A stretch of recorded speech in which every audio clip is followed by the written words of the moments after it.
Hey YouTube, my name's Abby. Welcome to my channel and welcome down to my canning room. Today I'm going to give you a little bit of a peek into our 2022 preserving season and share with you what we put up by canning and dehydrating. We also do a whole lot of preservation by freezing, fermenting, quick pickling, oil packing, all of that good stuff. But today we're just going to focus on what we've got down here in our canning room. So I'll let you know that I am filming this at the end of January 2023, so we're already several months into the consumption of our canned goods, as well as just past the holidays where we like to gift a whole lot of what we did put up. We have also been without a functioning kitchen over the past couple months as we're working on a bit of a kitchen update, and if you're familiar with doing home projects yourself, things just tend to take a little bit longer than anticipated, which is what's happened in our case. So I haven't had a stovetop, which means no canning, in a little while now, and I am getting really antsy to get back into the kitchen, do some more preserving. We have well over 100 pounds of tomatoes in the freezer that need to get into jars, so that will be my project probably within the next month, and I do plan on sharing that here on my channel. So if you're interested in seeing any preserving videos like that, definitely hit that subscribe button down below. Let's hop into the tour. Okay, so we're starting off with this very empty shelving right behind me. I wasn't actually going to show this, but I figured might as well just throw it in there since we're doing this little tour. And this is just kind of where we're storing all of our empty jars at the moment, as well as a little bit of winter squash and a little bit of honey that we have jarred up. And then I've got some buckets of our honey down below. So at the end of canning season, this shelving is usually filled up as well, but as you can tell, it's just empty jars. We'll start to fill some of this up with potatoes that are going to need to be put into jars over the next few months that we don't get to by fresh eating, as well as those tomatoes that are hiding in the freezer. Alright, so we're going to start out up top here with our roasted tomato salsa. This stuff is gold. I can't get enough of it. We go through at least a jar a week. We gifted a little bit over the holidays, but mostly saved it for ourselves because we just can't get enough. I canned well over 60 jars of this.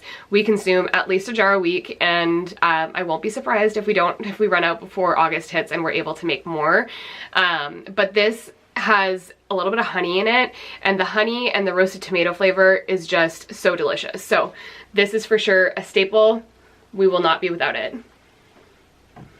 Okay, and then to the right of that roasted tomato salsa, we have our salsa verde. And this is a salsa verde that's made with green tomatoes as well as tomatillos. We did have a couple tomatillo plants and they did okay, but we just had a whole lot of green tomatoes to use up. So this stuff has been great to have on hand. It's not necessarily my favorite for things like chips and salsa. We really use the salsa verde in chicken for like enchiladas or a white chicken chili, that kind of thing. I'll probably continue to do it yearly just because it is such a great way to use up green tomatoes. But we do prefer to kind of use it to cook with. Now down to the left on the second shelf, we have our peach salsa. This is a bulk canning recipe. It is so delicious. This is another staple. As you can see, we have a whole lot of salsa. We love salsa in this house. The peach salsa is so delicious on something like a pork bowl, on fish tacos. You really can't go wrong with it. We love it with tortilla chips as well. For sure a staple. We did this in a few different sizes. So we did some in half pints. We did some in, what is this? I guess a 3/4 pint, and then some full pints. And I really do like to have this kind of thing in a variety of sizes, just depending on how we're going to use it so that nothing goes to waste in the fridge. All right, next up we've got our bruschetta in a jar. This was my first year doing this. Super delicious. We will definitely do this again. A great way to use up a little bit of tomatoes. I did a pretty small batch on this. I think I just did a single batch because I hadn't made it before, but we love this stirred into pasta, like as a sauce. It doesn't have any olive oil in it, so I like to stir in a little bit of olive oil at serving, but you definitely don't need to. Okay, so that is the bruschetta in a jar, and for sure something that we'll make again. Okay, and then one thing that I definitely need to do with those tomatoes that are in the freezer is make more pizza sauce, because we are down to 3 half pints. And I just haven't been using this because I don't want to use up the last bit of it. It is delicious, always a staple, and doing them in these half pints has been a perfect size for just my husband and I. So I'll continue to do it that way, but if you've got a larger family, you're probably going to want to do it in a pint jar. All right, and then another thing we did new in 2022 was tomato jam, and this is a new staple for us for sure. I will adjust the recipe a little bit in 2023 just to be a little bit more acidic for personal preference, and I think I'd like to add a little bit more chili flakes so it has a little bit more of a spice. But this is super simple. It's just tomatoes, onions, garlic, apple cider vinegar, honey, chili flakes, maybe some other spices that I can't think of at the moment, but super delicious. We use that in place of ketchup. Really good on eggs, potatoes, you know, anything that you'd use ketchup on. Okay, and then I did one batch of roux barbecue this year, and I had low expectations for it. I didn't think that I would like it, and it has become a favorite. I have only 1 pint and 1/2 pint left. The whole reason I did it was because we have a whole lot of grapes here on the property, and I had so many raisins and we just couldn't get through them, and roux barbecue calls for raisins in the recipe. That was such a great way to use some of them up. We will for sure be doing that again. It's a new staple. It isn't a traditional barbecue flavor. It's a Victorian style barbecue sauce. So super delicious, just not a very like traditional barbecue sauce. So I'd also like to do a more traditional barbecue sauce.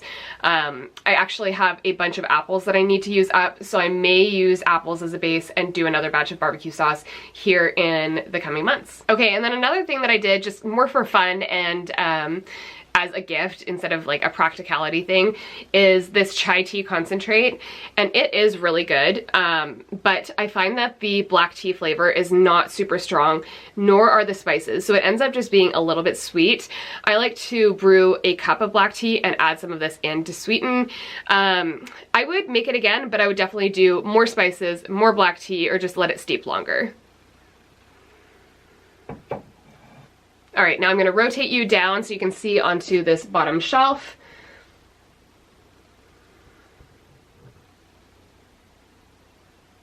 Okay, so here's something I'm not sure that I'm gonna can again. It's these sweet and spicy pickled radishes. They're really good, but we just don't reach for them a whole lot. And I just did them because we had way more radishes than we can get through. We love to eat radishes like as fresh eating as well as roasted, but I had bowls and bowls of them. So I made these, and I don't know if I'll do them again. Not because we don't like them, just because I want to make sure that I'm actually rotating through anything that I'm going to take the time to can, and these are just not something that we're grabbing for a whole lot. Okay, and then we've got some banana peppers. So this is my last 1/2 pint of banana peppers, but I do have 3-quart jars that we fermented and quick pickled. I've got a variety in the fridge, and we use these on roasts or pizza, nachos, all of that kind of thing. So definitely something that we'll always have in our pantry. Pickled peppers, pickled banana peppers. And then we've got more pickled peppers. This is a mix, so it's sweet peppers and hot peppers. Really like having these. I did them in these smaller jars just so, you know, we don't have a big pint jar that we need to get through, but we really like these on pizza as a pizza topping, nachos, kind of the same thing as the banana peppers, but can't go wrong with that, and that's just a good way to use up some extra peppers. So this next item is probably not that exciting to most of you, but it has been a game changer for me, and it's so simple. So I usually do like a sweet zucchini relish, but this year for the first time we did a dill pickle relish, and I will never be without it again. So it's a great way to use up kind of those overgrown cucumbers. That's what I did, and it has been so nice to have on hand because it's basically just super finely chopped up pickles. And we like to add pickles to things like tuna salad, egg salad, potato salad, chicken salad. And my husband will take a lot of that stuff to work with him as a good protein source. So this is really nice to have on hand because I don't have to go and chop up pickles finely. I can just grab a spoonful of this. So this was such a simple thing that I can't believe I hadn't canned sooner. Okay, and then no canning pantry is complete without dill pickles. We have, I think, just about 16 quarts left, and that is not enough to get us through. Absolutely not. We love our pickles in this house. We do a variety of just plain dill pickles, and then half of them, I think I added hot peppers too. So we love them both ways. These are a staple for us. Pretty self-explanatory there for the dill pickles. So another new thing for me in 2022 was pressure canning. And I know those of you that have done this for a long time are probably rolling your eyes because there's really nothing to it, but I think it's something that people get really intimidated by. I promise, if you're nervous about it, there's really nothing to be nervous about. And it's been such a game changer to have pressure canned items on our pantry shelves. So I did carrots for the first time this year. We did some like chopped in sticks like this, and then some in rounds, and I've really liked having these on the shelf. They're definitely softer, which isn't my preference. I don't know how much doing them in larger slices would help, but it's still really nice to have a quick side to just grab, drain, heat it up, add a little butter, and it's been really nice to have that convenience side dish just on the pantry shelf. Alright, so I've shifted you guys around to see this last shelf behind me. You'll see that we do have a little bit of bulk food storage just to my left. And I'm not going to share that in today's video. That will be a video at a different date, so I can do a more thorough video of that, but we're just going to focus on the canned goods right behind me. So up top here, we have our canned plums. These are hot packed plums. They siphoned a little bit. I honestly probably won't can plums again. It's just not our favorite way to consume them. I'd prefer to dehydrate them, which I'll show you in a little bit, or slice them, freeze them in halves. That's just our preference. That's how we actually use them.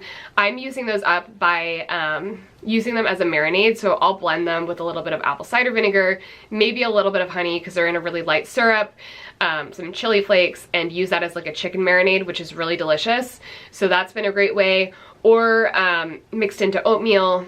That's been another way that we've been consuming them. Just about everything that you've seen here on our pantry shelves is stuff that we grew ourselves in our garden, on our fruit trees, with the exception of the peaches. So we do not have any peach trees here on our property. We've got a whole lot of apples and plums. I would love to have peaches, but from what I've kind of heard, they haven't done great in our area. I think this property actually did have a peach tree or two at one point that have since been cut down years and years ago. So I don't know, we'll see. I would love to add it and give it a shot because we really love our peaches. These are just in a light syrup as well. These are gold in our house. Never will be enough. I do not love canning peaches. I find them to be a lot of work, just time consuming, and it's not my favorite thing to can, but I remember why I do it every time we open a jar. To the right up here, we've got apple butter. We like to make an apple loaf, kind of like a banana loaf, except I use up our applesauce in it in place of bananas, and this apple butter is so good swirled into the top. Adds a little bit of sweetness, a little bit of spice. We love it. There's also a Moscow Mule recipe, if you like a cocktail, on Half Baked Harvest that uses a little bit of apple butter in it, and it is the perfect fall and winter cocktail. So that is something that we often use our apple butter for as well. If you've got any other uses, definitely leave me a comment down below. I'm sure there are other items that I could use it in that I'm not thinking of. We'll stir it into oatmeal as well, or on waffles, that kind of thing, in place of a maple syrup. Okay, and then we've got our applesauce here. So we've got just 16 quarts left. As I mentioned, we really like to bake with this in our apple loaf. I'll eat it as a snack with a little bit of protein on the side. Just another way for us to put up apples because we have more than we can consume. So that is a staple for us. Then we've got our jams and preserves down here. So I can't have gluten, which is very sad, and if I'm being honest, most gluten-free bread is just kind of depressing. So I don't eat a whole lot of toast, but we'll use jam as a replacement for maple syrup on pancakes or waffles, that kind of thing. In oatmeal, I'll add it to some yogurt to sweeten it. And I just love canning jam. It's so fun for me. So we've got just a couple little jars of blackberry jam left.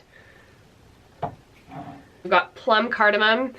This is so delicious. We've got a couple different varieties of plums here on the property. You'll be able to tell the color difference, but I think this would also be really good on grilled chicken or something like that. I really like this stirred into yogurt. That's kind of how we use all of these jams, which is going to be the theme here. I suppose this is the exception. This is jalapeno plum jam. I made this for the first time, I think 3 years ago, and it is something that I will make year after year. We love a charcuterie board, and this jalapeno plum jam is always a hit. So good with cheese, so that is always going to be on our pantry shelf. We've got more jalapeno plum here, and then a couple rows of vanilla plum. You can see kind of the color difference between those different plum varieties, but this is also delicious. This one just has vanilla extract, and then the other batch I did has actual vanilla bean in it. Both are amazing. And then hiding in this corner, we just have a couple different varieties of jam.